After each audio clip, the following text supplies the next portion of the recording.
Property developers and investors have gained an interest in buying land in Kiambu and Murang'a counties in Kenya. The two counties neighbor each other and are attractive to investors because of key infrastructural projects and connectivity. Thika and Murang'a counties have proven to be a hotbed for property appreciation. This area, previously an agricultural zone, has become a preferred destination of choice for real estate investors seeking to cash in on high-end housing demand in Nairobi and its environs. Today, on The Land Conversation, we tell you the do's and don'ts of investing in land. The proximity to the city is also attractive to Kenyans and foreign investors who are seeking to buy property out of Nairobi. Finsco Africa is a Kenyan real estate consulting firm. I met Finsco Africa CEO John Mwaura at Thika Chania, a Finsco Africa property development that is located 2 kilometers from Thika Superhighway. Today on The Land Conversation, I'm joined by Finsco Africa CEO John Mwaura as we look into matters around land and real estate in Murang'a County. Many thanks for speaking to us, Bwana CEO. Thank you very much, Lillian. And thank you for hosting us here at Thika Chania. Thank you. Thika Chania is set on a macadamia farm. The area's development is steering towards green infrastructure that prioritizes the environment through eco-conscious building practices. There's a lot of macadamia around, and this is, of course, a concern for environmentalists who might feel that as developers are setting up these projects, they cut down a lot of trees. So how do you replenish the trees that have had to be cut down to pave way for the roads and for the subdivision of the plots? All these places we used to have macadamia, it was very green. But now, per every tree that we cut, we are going to give this one, 2 of them. Okay. Because we need to support the world and our country on matters on carbon emission and the climate change. I engaged Finsco Africa CEO John Mwaura further on the real estate market in Thika and Murang'a County. I started on inquiring on the do's and don'ts of buying land in Kiambu and Murang'a counties. Number one that you should check is a search to understand does that RAD really exist.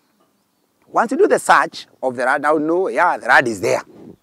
Now you've confirmed. The RAD belongs to who? If you see a different name, like for instance, we've sold land that is not in our name. So the process is underway. RAD belongs to, you need to understand what arrangements are there between the person selling the RAD to you and the person written on that title deed.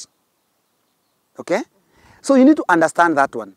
And the best understanding, I come to the issue of financial structuring. The best understanding, it is not to say I'll come and buy when the title is provided. No. It is, you have your money, someone is saying, I have the RAD. He needs the money. And you need the RAD. And one of way not to lose your money, it is to ensure there is an escrow account. Escrow account between the person selling the RAD to you and you who is buying and the bank. And you ensure your money is properly safeguarded. There is enough safeguards, measures to ensure that you are not going to lose the money. So it is now upon the developer or the seller of the RAD to ensure all the documents that are required for the person giving the money are available so that the money can be used. But when you go to put money in someone's current account and the title is not there, that's the problem number one. That's how people mess. That is on the do's. The other one that you're also supposed to understand is a problem to us also as a developer. The government is trying a lot on digitization process.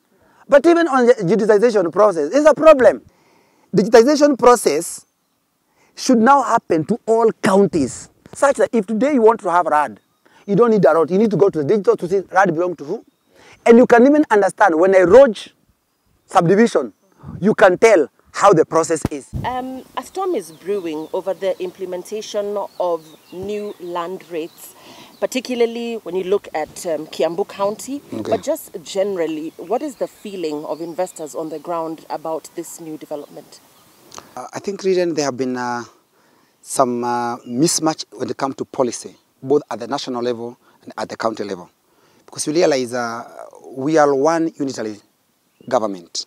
It's only that we have devolved government. But land is a devolved function.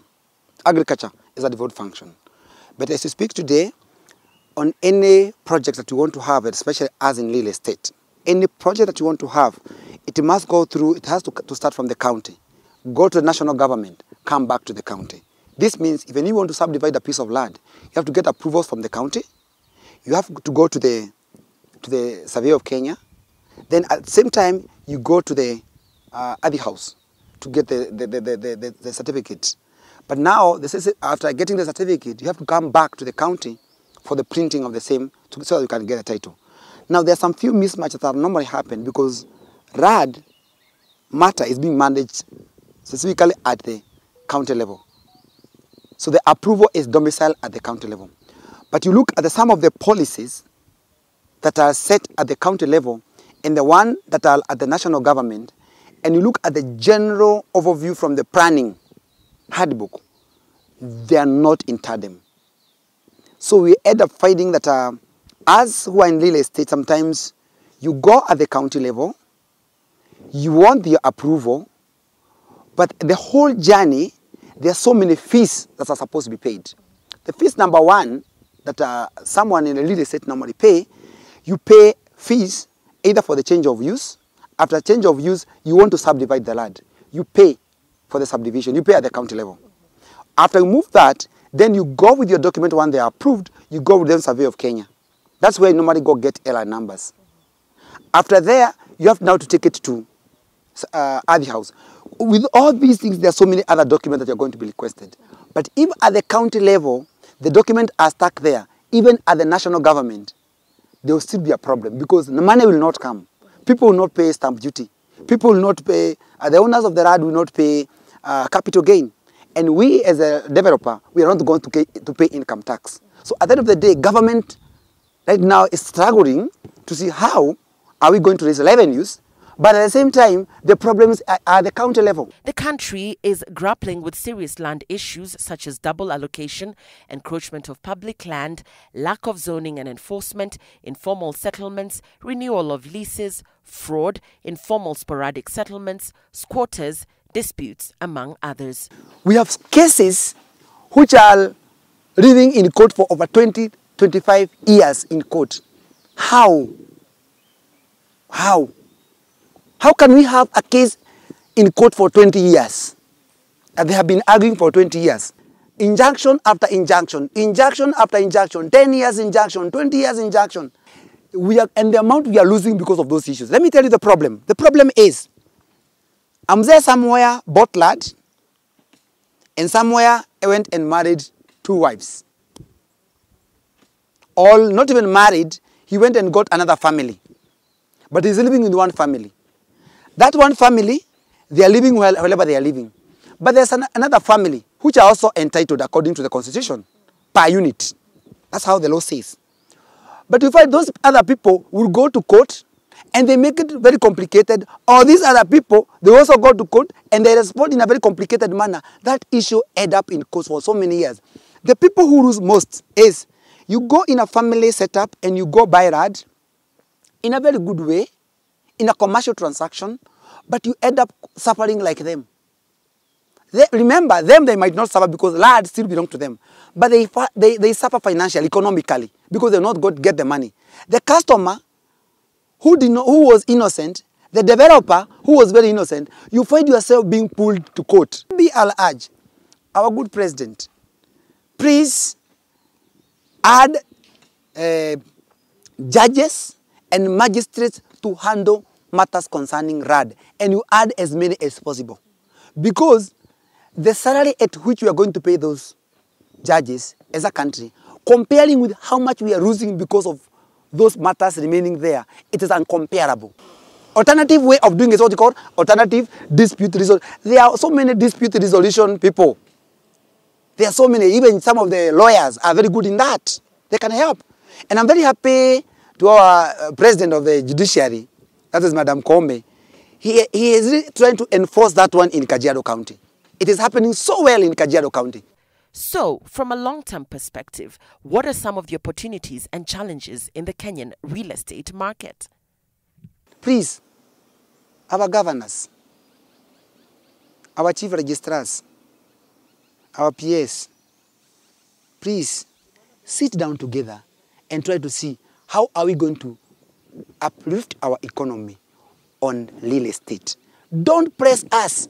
Sometimes you find some laws are being made by MCAs without knowledge. They make laws which are in contravention with the Constitution. Chapter 64, 65 of the Constitution, including chapter 40 of the Constitution, very clear.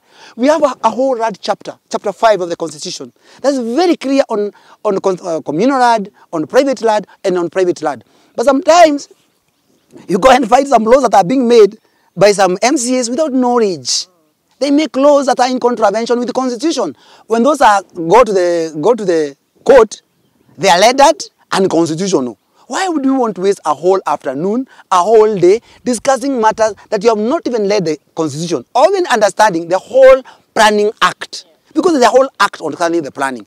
You cannot tell me another 10 acres or another 5 acres that you are saying I put a police station. No, it can't happen. Okay, assuming, Lillian, as I finish, assuming you are having a 50 acres piece of land, and you are subdividing that land into 10 acres, 10 acres, 10 acres, 10 acres. It is now upon to the person planning for that one, because these people have registration. They are registered. To know what is the population, how many people need to live there, what size of road that you need to bring there, and the population. But you might go and guide them, where are the public amenities? Where are these ones? Can you surrender them to the county? My friend, these are private land. When you talk about the buyers here, are they mostly people who buy to build their homes here, or are they buying for speculative purposes? Speculators here are less than 5%. Here people are buying to build. People want to have somewhere they can live. We're seeing men here at work. So let's talk about the importance of this sector in terms of the economical empowerment of families across the country. Real estate is one of the sector that has employed so many of our young men and women. When we were with you at the gate, you find the person excavating there is a young lady, and really embraced this issue of the government on job creation.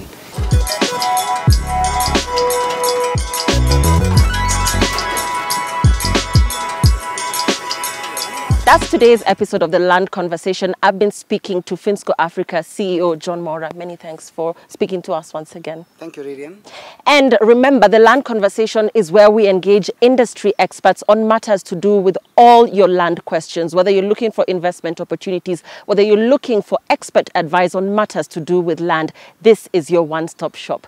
Until next time, goodbye.